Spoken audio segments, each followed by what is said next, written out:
Hello, my name is Chamon Dabeng and you're welcome to Business Daily on Trust TV. On the show, we take a look at stock market reports, catch you up on business news, and also take an in-depth look at economic policies and how they affect the average Nigerian out there. First, the headlines. Finally, good news for many Nigerians as the Central Bank of Nigeria bows to pressure and extends the deadline for the old Naira phase-out to February 10th. Nigerians groan as fuel scarcity pushes the price of PMS, otherwise known as petrol, close to 400 Naira per litre. More to come on these stories later on. Now, we'll take a short break, and when we get back, we'll be taking a look at the equities market watch. Please stay with us.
Trust TV, documenting the Nigerian story.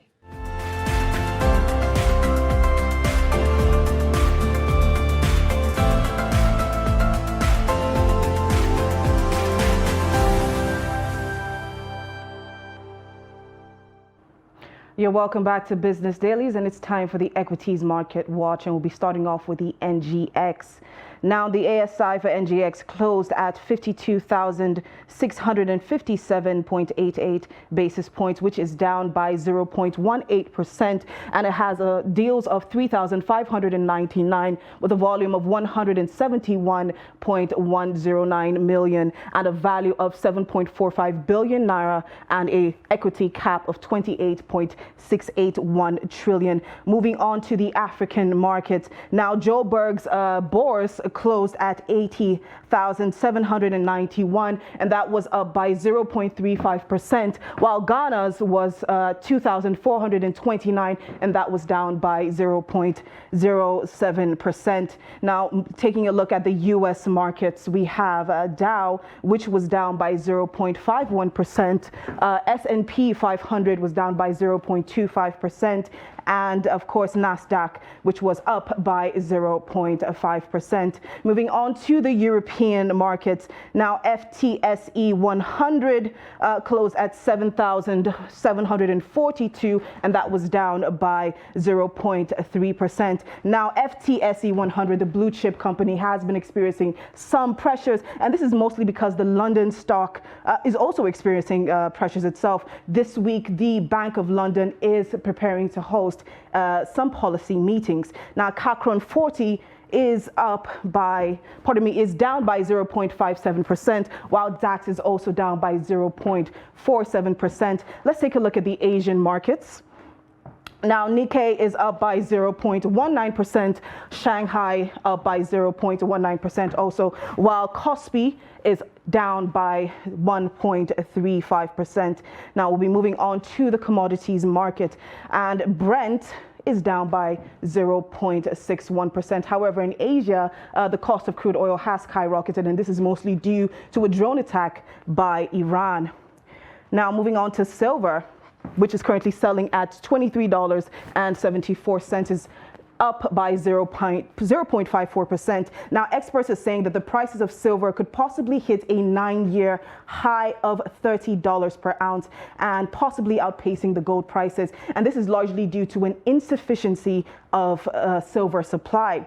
Now, gold was down by 0.4%, selling at $1,921.06, while wheat is selling at $751. That's down by, up by 0.13%, and cocoa selling at $2,627 is down by 0.08%, while palm oil selling at $3,946 is up by 1.13%.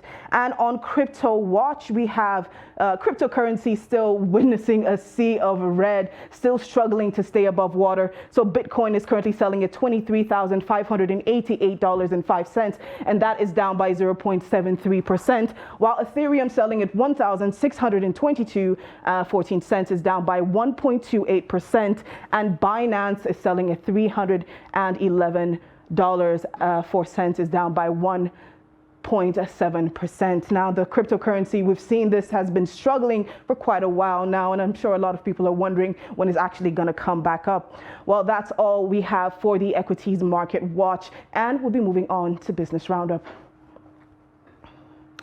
Now, the deadline for exchanging old Naira notes has ultimately been extended by the Central Bank of Nigeria, CBN, by 10 days. Now, this was announced in a press release from the Apex Bank on January 29th, Sunday.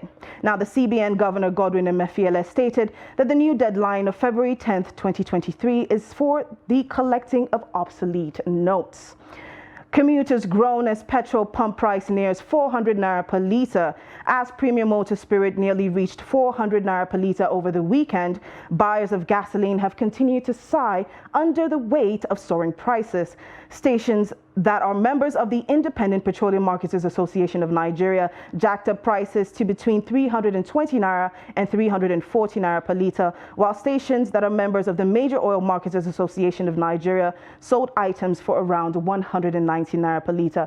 Well, that's all for Business Roundup. Coming up next, we're going to be taking a look at the manufacturing sector. Yes, the essay to the president on media and publicity, Femi Adesina, says that high rates of importation is actually killing locally manufactured goods, now especially within the agricultural sector. Now, joining me in the studio today, we have Agaba Wilson Agaba, and we're going to be talking about glocalization. How do we push Nigerian products not only within our own nation but even in foreign countries? How do we get people to accept this? Because obviously there are going to be so many benefits to it. Now, coming to Agaba Wilson Agaba, he's a business consultant as well as a public affairs analyst. Now, what do you think about this statement coming from Femi Adesina? He's saying that a high rate of importation is killing locally manufactured goods. What do you think about that?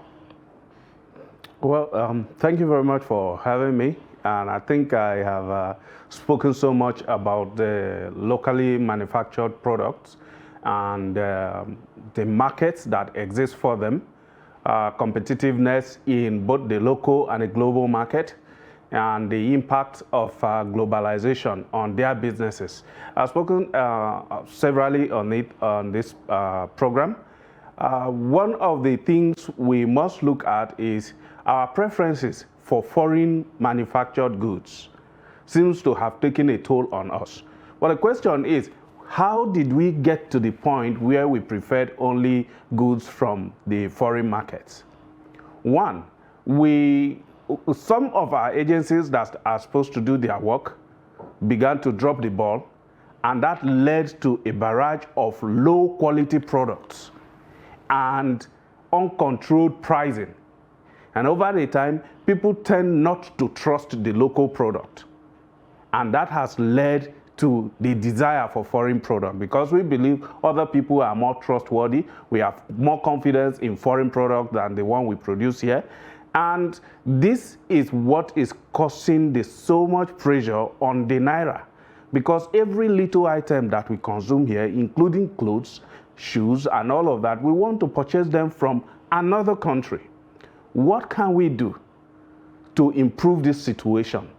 First, Organizations like, am I taking word from your mouth? No, actually you're not. I wanted to tell let me let you drive the I wanted to just conversation. say that you should just hold off on that, and right after the break, we'll get into this discussion way deeper than it is right now, so don't go anywhere.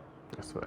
Nigerians, elections are here again. Let us shun violence. Let us play the game according to the rules. Do not be a thug. Say no to violence. Let's rise and defeat violence, crime, and sabotage against the peace of our nation. Nigeria is the only country we have. We must do everything to keep it united. We must avoid any act that promotes hate and disintegration. Say no to separatist movement, terrorism, fake news, hate speech, religious bigotry, and any act that tends to divide us as a nation. Watch out for strange gatherings and suspicious movements. Restrict access to sensitive documents and data, the disclosure of which may damage national security. Educate your staff and family, particularly on measures to safeguard information and report security breaches. Apply relevant legal security guidelines to protect yourself and your neighbors. Due to misinformation and wrong choices, some idle persons resort to vices in their greed to get rich quick. They resort to kidnapping, killings for rituals, and other heinous crimes. Avoid wrong use of the social media. Before you broadcast that false message, think twice. Ask whether it will promote peace or violence. For safety at home, still be security conscious. Educate your household on safety tips. Report all suspicious movements and persons to the security agencies nearest to you.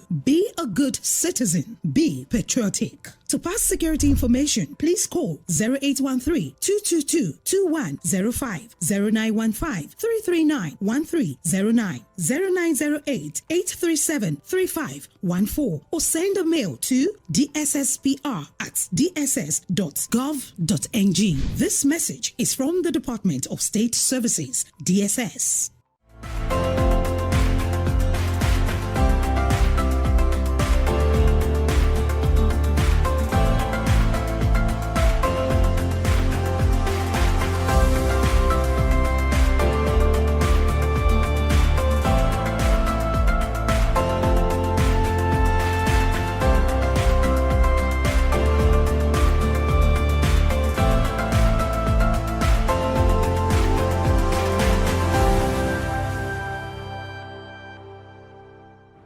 You're welcome back to Business Daily on Trust TV. My name is Chamun Dabeng, and I'm here with public affairs analyst and business consultant Agaba Wilson. Agaba, and we're currently taking a look at glocalization of Nigerian goods. For many of you that don't know what it means localization as well as globalization of these goods, getting both our foreign counterparts to accept this, but most of all for us to accept these same locally made goods within Nigeria.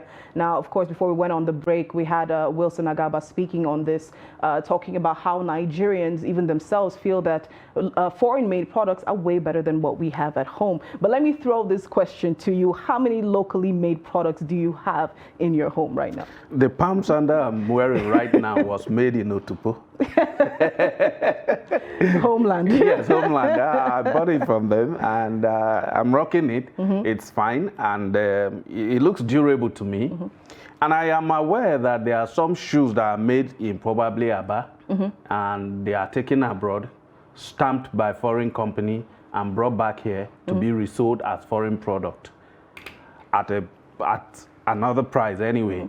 But I think the most, when I talked to somebody who was into the business, and I asked him, why do you do this? And he said, look, what we have put into this shoe is of great quality, and it can compete internationally. But just the fact that it is made in Nigeria will make people not to buy it. So we have to look for a way to make Nigerian buy it. I said, okay, but how about we can create our own local brand, build on the trust of the people, push it out there, let people use it and see how durable it is. After all, copper wire is doing very well. Yes.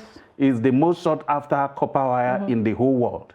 So if we can do that with copper wires, why can't we do it with other products? And there's so many industries that we have out there. Of course, there's the fashion industry. Right now, we're trying to design and make our own cars. There are so many different things. But of course, the manufacturing sector itself is actually struggling. And there are several factors that are facing the manufacturing sector that is stopping it from you know, progressing at the rate that it's supposed to progress. If you look at the manufacturing companies, their challenges are actually too much. Let's start from access to financing. When we say access to financing, is not an issue of saying, oh, the banks have money, we are lending money to people, come and borrow money. We mean access to cheap financing, just like other countries. What does it take? How long does it take an organization to apply for fund and get that fund? Okay, at how much, at what rate are they buying the firm or procuring that finance? All right, this increases their cost of capital, and at the end of the day, the cost per product becomes so higher than that of their global competitors who have all other advantages. Issue of power is there. They have to buy diesel, you know how much diesel costs now and all of that. They have to buy diesel to operate and all of those things. At the end of the day, this builds into their cost of production, making them not competitive in the global market. Other issues are regulatory issues, multiple taxations, and numerous other things that are weighing them down. This is outside our image problem, where we have been able to sell effectively over time to the global community that we are quite untrustworthy. And at the end of the day... I was about to ask what you meant by our image problem, but you've already explained that. So this builds into how people perceive your product. If it's Nigerian made, they have to check 10 times. You know, and if there's another alternative, they better avoid what is coming in from Nigeria. So is it like the same way when you're buying China products, or, you know? Exactly. That's what we're saying. So if we need to work our way back to the drawing board and rebuild the image, you know, it's going to help a lot of our products. We need, I had a conversation with a certain presidential candidate in the run-up to 2019 election, and I told them, I said, what is your plan for national reorientation and re-education? Our people have to have a new orientation, that they are the image of the country in which they live, that they represent the country, and that what they do eventually build the country brand. And this comes back to reward them or to hurt them, as the case may be. What are your problems? Because unless you fix this, a Nigerian will never report a crime. Unless you fix this, a Nigerian will not produce a product bearing in mind that I am representing my country. Unless you fix this, a Nigerian who is dealing with a foreign business partner will not do that, bearing in mind that the image of his country is at stake. So we need a reorientation and re-education. Re-education means knowing what we are doing, the impact on us, on our country, and then generations to come. This will also help people in business, in government spaces, to also moderate their attitude on the job, to understand that what I do today have impact on me, my children, and generations to come. And I won't be able to control it, so I better do what is right. So we need to do that reorientation. That's where it all starts. I have noticed... When you speak of doing that reorientation, like what steps do need to be taken in order to change the perception of Nigerians? They say that charity begins at home. Until you have Nigerians appreciating their locally made goods, how do you convince a foreigner that my Ankara is way better than that other brand, I'm not going to call the brand, other brand that you keep buying? Well, you can see the two of us are wearing it. So, and I wish that this can be printed in Nigeria as we used to print. And I wish that it can be printed in the way that when I wash it, it will not fade.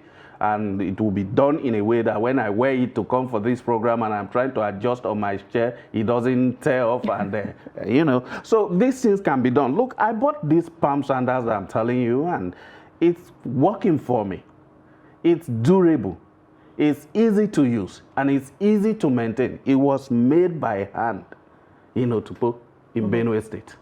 All right, so we can do that more. And since I'm wearing it, I'm talking about it here now. I'm promoting it. And if somebody else goes to buy it and they use it and it's working for them, because you see, as it is now, the global economy is facing a serious issue. Everybody is trying to cut costs. So if we have our local product that are reasonably less pricey, people are going to want to try it. And if it does what it's supposed to do, they are going to stick to buying it. So we can begin by doing this, all right? Then in the area of orientation, government has to have a robust program for it. We have an agency called National Orientation Agency, NOA or something like that. I hardly hear about them unless if I'm talking of something like this and I go to their website to check and see what they are doing. Activities. Now, I mean, there are no activities backed up with practically driven steps in the society.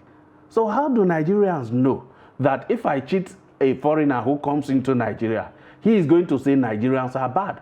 How does the policeman on the road knows that if he extorts a foreigner, the foreigner is going to go out there and say Nigerian police are corrupt? Of course. So we need to have this in every organization, in every agency, in every association, and we need to have practical programs that we are pushing out. We have to have a reward system for good behavior, and we have to have a way of holding people accountable for bad behavior when they are found. All right, so still speaking on boosting the manufacturing sector itself, we've had certain products, I think about 40 products, 45 products thereabout, or even more, banned by the central bank, just banned anyway, basically to promote local production within the country. We've seen poultry being banned, eggs and rice and all of that. And we actually saw some sort of a boost when it comes to rice production. But then even within these bans, there's still a lot that needs to be done. I mean, over 40 products, maybe even almost 100 products. Why is it that we are not really seeing that boost? And also the question for me is also the impact on inflation. Once we get this in order, how well can we even use this to sort of manage Nigeria's debt? Okay, so let's start from why we have the ban, but there's no significant boost in the local products market. Number one, it is okay that we banned. That means we are pushing away a lot of competition for them, helping them to manage the competition, the external competition. The other aspect is, what about expertise? For instance, poultry. Poultry is not something you just wake up and jump into it and you think you're going to succeed. You end up with there is the veterinary aspect of it. There's the nutritional aspect of it. There are environmental aspects of it and all of that. Do we have those experts available? And do the farmers have ease of access to them? Can they afford this expert? Once you don't get these services, your business is going to be running at a very high risk. I saw a picture recently where about 5,000 birds in one of the poultry farms all died overnight. It is something that is responsible. You have avian flu popping up every now and then. This will affect the industry. The government needs to put something in place that these people can easily access. Okay, for production of other items, agricultural commodities, it is the same thing. What are the basic things you need to produce? The government needs to still work on those things because big funders are not yet putting their money in this kind of industry because they are highly risky. They know that somebody can just come in, change his policy, unban this thing, and everything goes down. People are still watching our rice industry. Should I put money in rice? If I put money in rice after the election, what if the next president removes the ban on rice? You know, all of these things are still there, looking at us. I talked about the financial constraint, where they don't have cheap finance to do this thing. Human resource and human capacity, that is also there. Technology that is required to get this done is also an issue. Now, but by the time we are able to create a platform that truly encourages this local production, we'll see it impacting our economy positively. Now, one thing that we are bound to gain is if we begin to consume what we produce and produce what we consume, it is going to lower our level of import, and that means our balance of payment will also begin to tend towards positive that means we'll sell more out than we actually import. And that is going to lessen the pressure on Naira. The Naira is going to gain more against foreign currency. And other issues that will follow is that our market become more profitable and we have foreign investors coming to invest in our countries, and we begin to get more jobs because they are investing. We begin to lift people more from poverty, and then the economy generally will improve. All right. Unfortunately, we don't have enough time to continue with the discussion, but I think I'll just end it by saying that we do need to appreciate our locally made goods. Definitely. Charity begins at home. You want foreigners to buy our goods, we equally have to do the same. But of course, there are certain things that need to be put in place. Water, power, financing, all of those need to be there, and a favorable business space. Well, we've come to the end of our show for today. I'd like to thank our viewers out there. Thank you so much for joining us. And a big thank you to our guest in the studio, Agaba Wilson. Agaba, public affairs analyst and business consultant. Well, my name is Chamun Dabeng. Please come back again tomorrow. Thank you.